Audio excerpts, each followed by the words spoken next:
Chapter करने में sir बहुत समय लग रहा है और कुछ समय के बाद भूल भी जा रहे हैं। हो पाएगा? सिलेबस बहुत वास्ट है और हम कॉमर्स के स्टूडेंट हैं, साइंस पढ़ना है, आर्ट्स पढ़ना है, तो नए स्टूडेंट्स की दोस्तों ऐसी क्वेरीज आ रही हैं। तो मैं यही कहना चाहूँगा कि ये जो प्रॉब्लम है ये यूनिवर्सल प्रॉब्लम है और जब हम लोग तैयारी स्टार्ट करते हैं तो सबको ये फेस करना ही करना पड़ता है। कॉमर्स के स्टूडेंट्स को जब साइंस पढ़ना पड़ता है, आर्ट्स पढ़ना पड़ता है तो दिक्कत आती है। आर्ट्स के स्टूडेंट को जब साइंस पढ़ना पड़ता है, कॉमर्स का सब्जेक्ट पढ़ना पड़ता है तब दिक्कत आती है। साइंस के स्टूडेंट्स को जब आर्ट्स पढ़ना पड़ता है, कॉमर्स पढ़ना पड़ता है तब प्रॉब्लम आती है। क्यों? क्योंकि हम जैसे जैसे हमारा एज होता है हम एडमेंट होते जाते हैं। हम ऐसे ही हैं, हम यही चीज़ समझ सकते हैं, हम अपना एक लिमिटेशन बनाते जाते हैं। तो ऐसा नहीं करना है।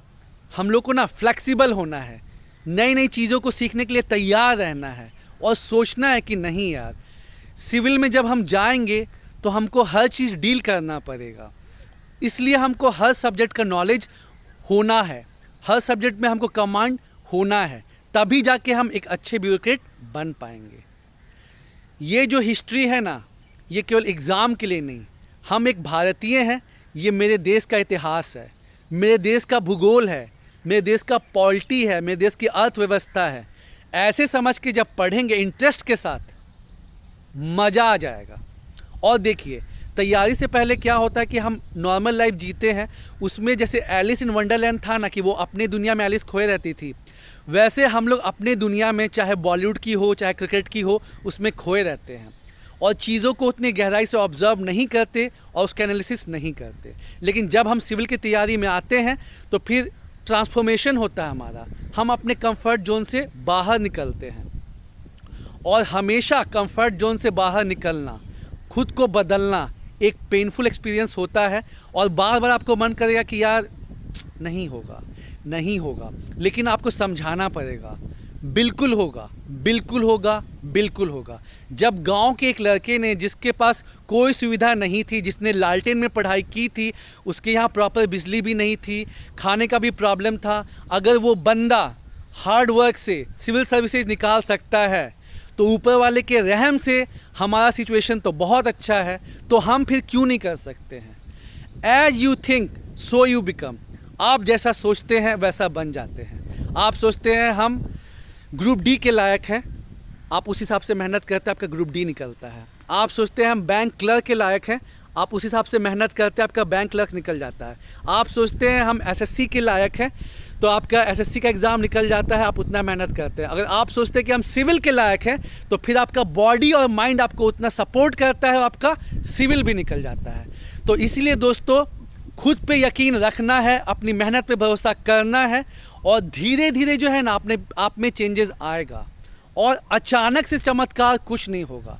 हम लोग भी जब तैयारी स्टार्ट किए थे तो सोचते थे कि कोई ऐसा सीनियर मिल जाए, कोई ऐसा टीचर मिल जाए जो कुछ ऐसा बता देना कि कम समय में सब कुछ हो जाए। ऐसा नहीं होता कि अचानक से कुछ मिराकल नहीं होता। हर बड़ी चीज़ में जो है समय लगता है और जम के मेहनत करनी पड़ती है। There is no shortcut for success. फिर चाहे आप बैंक पीओ के लिए जाएं, एसएससी के लिए जाएं या सिविल के लिए जाएं, हर चीज़ मतलब डेडिकेशन, डिटर्मिनेशन और हार्डवर्क मांगती है। तो इसीलिए स्टूडेंट्स, खासकर जो नए स्टूडेंट्स हैं, बिल्कुल भी आपको जो है हतोत्साहित नहीं होना है, डिसअपॉइंट नहीं होना है। समय लग रहा है, कोई बात नहीं। मैंने बहुत टॉपर से बात की है और उनका भी यही कहना है कि अमित भाई, जब फर्स्ट टाइम आप किसी चैप्टर को अच्छे से पढ़ते हैं, भले उसमें थोड़ा ज़्यादा समय लगे, तो नेक्स्ट टाइम आपको कम समय लगेगा। अगर पहली बार आपको कोई चैप्टर ख़त्म करने में 2 दिन लगे हैं तो नेक्स्ट टाइम आप उसको 1 दिन में कर लेंगे, अगर आप अच्छे से समझे होंगे तब। नहीं तो अगर आप ऊपर पढ़ के निकल जाएंगे तो फर्स्ट टाइम में भी 2 दिन लगा, सेकेंड टाइम में भी 2 दिन लगा, थर्ड टाइम में भी 2 दिन लगेगा, फिर क्या फ़ायदा है। इसीलिए समय लगता है तो लगाइए, क्योंकि अभी तो पीटी भी होने में समय है, अक्टूबर नवंबर तक ही होगा, आपके पास पूरा टाइम है। अच्छे से पढ़िए, समझिए, जो भी पढ़िए उसको बुक बंद करके कॉपी में लिखने की कोशिश कीजिए।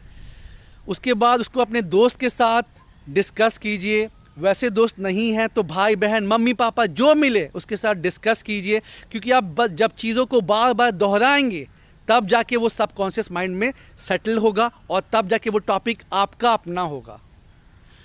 तो बिल्कुल खुद को फ्लेक्सिबल बनाना है और नई नई चीज़ों को सीखने के लिए तैयार रहना है। ऑल द बेस्ट, मेहनत होगी, जीत होगी। Thank you.